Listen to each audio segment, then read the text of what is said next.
নমস্কার বন্ধুরা, আমি পলাশ বিশ্বাস আর আপনারা দেখছেন পলাশ বিশ্বাস ভিডিওস। আশা করি আপনারা প্রত্যেকে ভালো আছেন আর আপনার বাগানের গাছগুলিও ভীষণ ভীষণ ভালো আছে। বন্ধুরা, থাম্বনেল আর টাইটেল দেখে ঠিকই বুঝতে পেরে গেছেন যে আজকে কোন বিষয় নিয়ে আলোচনা করব। হ্যাঁ বন্ধুরা, একদম আমরা কিন্তু সরিষার খোল পচা জল সকলেই জানি গাছেদের হরলিক্সের কাজ করে। এবং কেন হরলিক্সের কাজ করে না, বৃদ্ধিতে সাহায্য করে, ফুল ফল আনতে সাহায্য করে এবং সবচেয়ে বেশি প্রয়োজনীয় একটা খাবারের মধ্যে অন্যতম সরিষার খোল পচা জল। তো এই সরিষার খোল পচা জল আমরা শীতের গাছে বা বর্তমানে যে সমস্ত জবা গাছগুলো অর্থাৎ পুনে ভ্যারাইটি, ব্যাঙ্গালোর ভ্যারাইটি কিংবা ট্রপিক্যাল জবাগুলোয় যারা ফুল দেয় এখন, বা ফুল ফল সবজি সমস্ত গাছে কিন্তু আমরা সরিষার খোলের ব্যবহার করে থাকি, সরিষার খোল পচা জলের ব্যবহার করে থাকি। তো আজকের যে ব্যাপারটা দেখাবো সেটা কিন্তু একদম 100% কাজ করবে।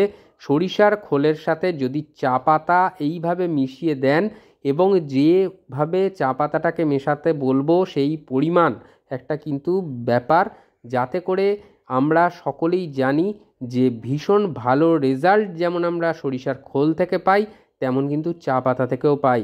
আর কিভাবে প্রদান করতে হবে সেটা অবশ্যই বলে দেব, সমস্ত ভিডিওটা ডিটেলসে দেখাবো। এইভাবে আপনারা কেয়ারটা করবেন, দেখবেন ভীষণ ভালো রেজাল্ট আপনারা পাবেন। আর যারা নতুন সাবস্ক্রাইবার, আমার চ্যানেলের নতুন ভিউয়ার্স যারা, তাদেরকে এখনও সাবস্ক্রাইব করেননি যারা, তাদের সবাইকে বলবো যে একবার সাবস্ক্রাইব করে নিন চ্যানেলটাকে। প্রতিদিন সন্ধ্যে 6টায় বাগান সংক্রান্ত ভিডিও আসে, তাই বলবো যে এইভাবে দেখতে থাকুন, সহজে বাগান করতে থাকুন। কিভাবে বাগান করতে হবে সেটা আপনারা নিজেরাই করে নিতে পারবেন, খুব ভালোভাবে শিখতে পারবেন যারা নতুন বাগানি, এটা আমি বলে দিলাম। তো এইভাবে কেয়ারটা করতে হবে বাগানগুলো, যাতে অল্প খরচার ভেতরে আমরা করতে পারি। তো এটা আমি 10 লিটার সর্ষের খোলের তরল সার বানাবো। তো কিভাবে বানাবো সেটা এবার দেখাচ্ছি। মোটামুটি একটা 2 লিটারের মতন বা 3 লিটারের মতন জল আপনি নিয়ে নেবেন একটা বালতিতে। সেইখানে অন্ততপক্ষে 200 গ্রাম কি 250 গ্রাম সরিষার খোল আপনারা কিন্তু ভিজাতে দেবেন।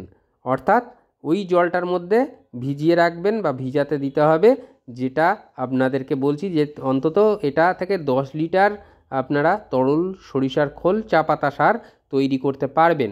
তো কিভাবে দিতে হবে হয়তো প্রথমেই দেখবেন যে বলে দিয়েছি অনেকে যে সরষের খোল আর চা পাতা দিয়ে একদম দারুণ ব্যাপার হবে, এই দুটো মিশিয়ে আমরা দিয়ে দেবো না। কিছু ব্যাপার আছে, কিভাবে কতদিনের ব্যবধানে দিতে হবে আর কিভাবে বানাতে হবে, কতদিন পচাতে হবে, সবটাই কিন্তু দেখাবো। তো দেখুন, এইভাবে প্রথমে সরিষার খোলটা দিয়ে দিলাম।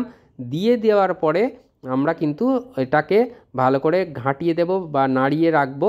আর এইটা যে দ্রবণটা সর্ষের খোলের সাথে এই চা পাতা মিশিয়ে যে দ্রবণটা বানাবো সেটা কিন্তু ব্যাপক রেজাল্ট দেবে। তার কারণটা বিস্তারিত বলে দিচ্ছি ভিডিও চলতে চলতে। এটা দেখুন 10 টাকার একটা চায়ের প্যাকেট। তো এরকম একটা যে কোনো চায়ের প্যাকেট আপনারা 10 টাকার কিনে নিয়ে আসবেন। অব্যবহৃত চা পাতা, ব্যবহৃত চা পাতা দিয়ে হবে না, কারণ ব্যবহৃত চা পাতায় সব গুণাগুণ কিন্তু বেরিয়ে যায়। চা যখন ফোটে বা চায়ের পাতা যখন ফোটানো হয় তখন কিন্তু ওই চা পাতা তারপরে মাটি ওই হালকা করা ছাড়া আর কোনো কাজে আসে না, কারণ সেভাবে যা যা উপাদান এই চা পাতার মধ্যে থাকে, বিভিন্ন ধরনের অ্যাসিটিক পদার্থ বা অ্যাসিড, এবং সবচেয়ে বড় কথা নাইট্রোজেন। এই নাইট্রোজেনের কিন্তু মারাত্মক সোর্স হচ্ছে এই চা পাতা। তো দেখুন, যে 10 লিটার জলের জন্য মানে 10 লিটারের তরল সার বানানো হবে তার জন্য 250 গ্রাম দেওয়া হলো সরিষার খোল, এবং তার সাথে যে 10 টাকা দামের যে দেখবেন যে প্যাকেটটা পাওয়া যায় যে কোনো, সেই প্যাকেট নিয়ে তো আপনারা দিয়ে দেবেন 75 গ্রাম কি এরকম থাক, 50 গ্রামের মতন থাকে সম্ভবত চা পাতা। তো এই একটা 10 টাকার প্যাকেট নিয়ে আপনারা দিয়ে দিতে পারেন, কোনো অসুবিধা নেই সামান্য কম বেশি হয়ে গেলে। তো এই যে ব্যাপারটা, এইটা যে ভালো করে মিশিয়ে দিতে হবে সরিষার খোল এবং চা পাতা উভয়, যাতে ভালোভাবে মেশে। আর এটাকে আমরা 3 দিনের থেকে 4 দিনের জন্য পচাবো। 3 থেকে 4 দিন। 3 দিন কেন বলছি, যেখানে প্রচণ্ড ঠান্ডা সেখানে 4 দিন পচাবেন, যেখানে ঠান্ডার কম আছে সেদিন 3 দিন পচালেই এনাফ। তো এই যে 3 দিন এবং 4 দিন যে কোনো এটা মানে পচানোর জন্য রাখতে হবে, ঢাকনা দিয়ে আপনারা রেখে দেবেন যেখানে সূর্যের আলো সেভাবে পৌঁছায় না। তো এরপরে যেটা নিতে হবে, সরিষার খোল চা পাতা দেওয়া হলো, তারপরে সাথে যেটা নিতে হবে সেটা দেখে বুঝতেই পাচ্ছেন, এটা নিমখোল। নিমখোল মোটামুটি 100 গ্রামের মতন আপনাদেরকে কিন্তু ব্যবহার করতে হবে, সামান্য কম বেশি হলে কোনো সমস্যা নেই। নিমখোল যেমন একদিক থেকে নাইট্রোজেনের সোর্স খুব ভালো, তার সাথে সাথে নিমখোলটা মিশালে আপনারা যে দুর্গন্ধ সরষের খোলের সেটা অনেকটা কমে যায়। আর তার সাথে সাথে কিন্তু এই মানে যে যখন সারটা দেওয়া হবে তখন কিন্তু মাটির মধ্যে যে সমস্ত ক্ষতিকারক পোকামাকড়গুলো আছে তারা যেমন মারা যাবে, গাছটাও কিন্তু তেমনভাবে নিউট্রিশন পাবে এবং গাছটা তেতো হয়ে যাওয়ার ফলে গাছে পোকামাকড় আসার সম্ভাবনা অনেকাংশে কমে যাবে। তো আমি এই কারণেই প্রথমে বলেছিলাম যে চা পাতা সর্ষের খোলের সাথে একবার এই উপাদানটা মিশিয়ে দিলেই দেখতে পাবেন শীতের সমস্ত গাছের সাথে সাথে সমস্ত সবজি বলুন, ফুল ফল সব গাছে কিন্তু অসাধারণ ম্যাজিকের মতো রেজাল্ট দেবে। এবং সর্ষের খোলের যে জল আমরা যেটা সপ্তাহে দিই একবার বা দুবার, সেইটা কিন্তু মারাত্মকভাবে তৈরি হয়ে যাবে। আর এটা 3 থেকে 4 দিন যেরকম ভেজাতে বললাম, অন্তত প্রতিদিন 4 থেকে 5 বার আপনারা ঢাকনা খুলে এই পাত্রের এই যে দ্রবণটা তৈরি হবে সেটাকে বারবার নাড়াতে হবে, নাড়িয়ে নাড়িয়ে দেবেন। অন্তত প্রতিদিন 3 থেকে 4 বার আপনারা এটাকে নাড়িয়ে দেবেন বা ঘাঁটিয়ে দেবেন, তাহলে দেখবেন যে খুব ভালোভাবে কিন্তু পচবে বা ডিকম্পোজড হবে জিনিসটা। তো দেখুন, আমি আমাদের এখানে দক্ষিণবঙ্গে খুব বেশি ঠান্ডা নেই, সেই কারণে 4 দিন রেখেছিলাম। 4 দিন পরে কিন্তু এটা সম্পূর্ণভাবে ডিকম্পোজড হয়ে গেছে। তো এই রকম হয়ে থাকবে। অনেকে বলেন যে সামান্য ছোট বড় পোকা দেখতে পাই, তো কোনো সমস্যা নেই, ওই পোকাগুলো কিছুই করবে না বা গাছের কোনো ক্ষতি করবে না। তো এরপরে এটাকে ভালো করে আমি দেখুন আবারও ঘাঁটিয়ে নিলাম। এইবারে আসবে কিন্তু মেন যে ব্যাপারটা, অর্থাৎ পরিমাণের ব্যাপার। এইটা যদি বেশি পরিমাণ দিয়ে ফেলেন গাছে তাহলে কিন্তু গাছের ক্ষতি হতে পারে, কারণ এটা ভীষণ ভীষণ পাওয়ারফুল একটা দ্রবণ কিন্তু বা জৈব তরল সার তৈরি হলো। কারণ এর সাথে সরিষার খোলের সাথে নাইট্রোজেন যেমন মাত্রা অত্যধিক থাকবে, ছোট যে চারা গাছগুলো দ্রুততার সাথে বৃদ্ধি পাবে যদি এই কেয়ারটা আপনারা করতে পারেন তাহলে। তো দেখুন এবারে পরিমাপ, যেটা হচ্ছে বিশেষ গুরুত্বপূর্ণ একটা ব্যাপার, যে পরিমাপটা আমাদের নিতে হবে। এরকম একটা গ্লাস নিয়ে নেবো আমরা, অনুষ্ঠান বাড়িতে যে জল খাওয়ার জন্য দেওয়া হয় এরকম গ্লাস নিলে সব থেকে ভালো হবে, পরিমাপটা বুঝতে পারবেন আপনারা।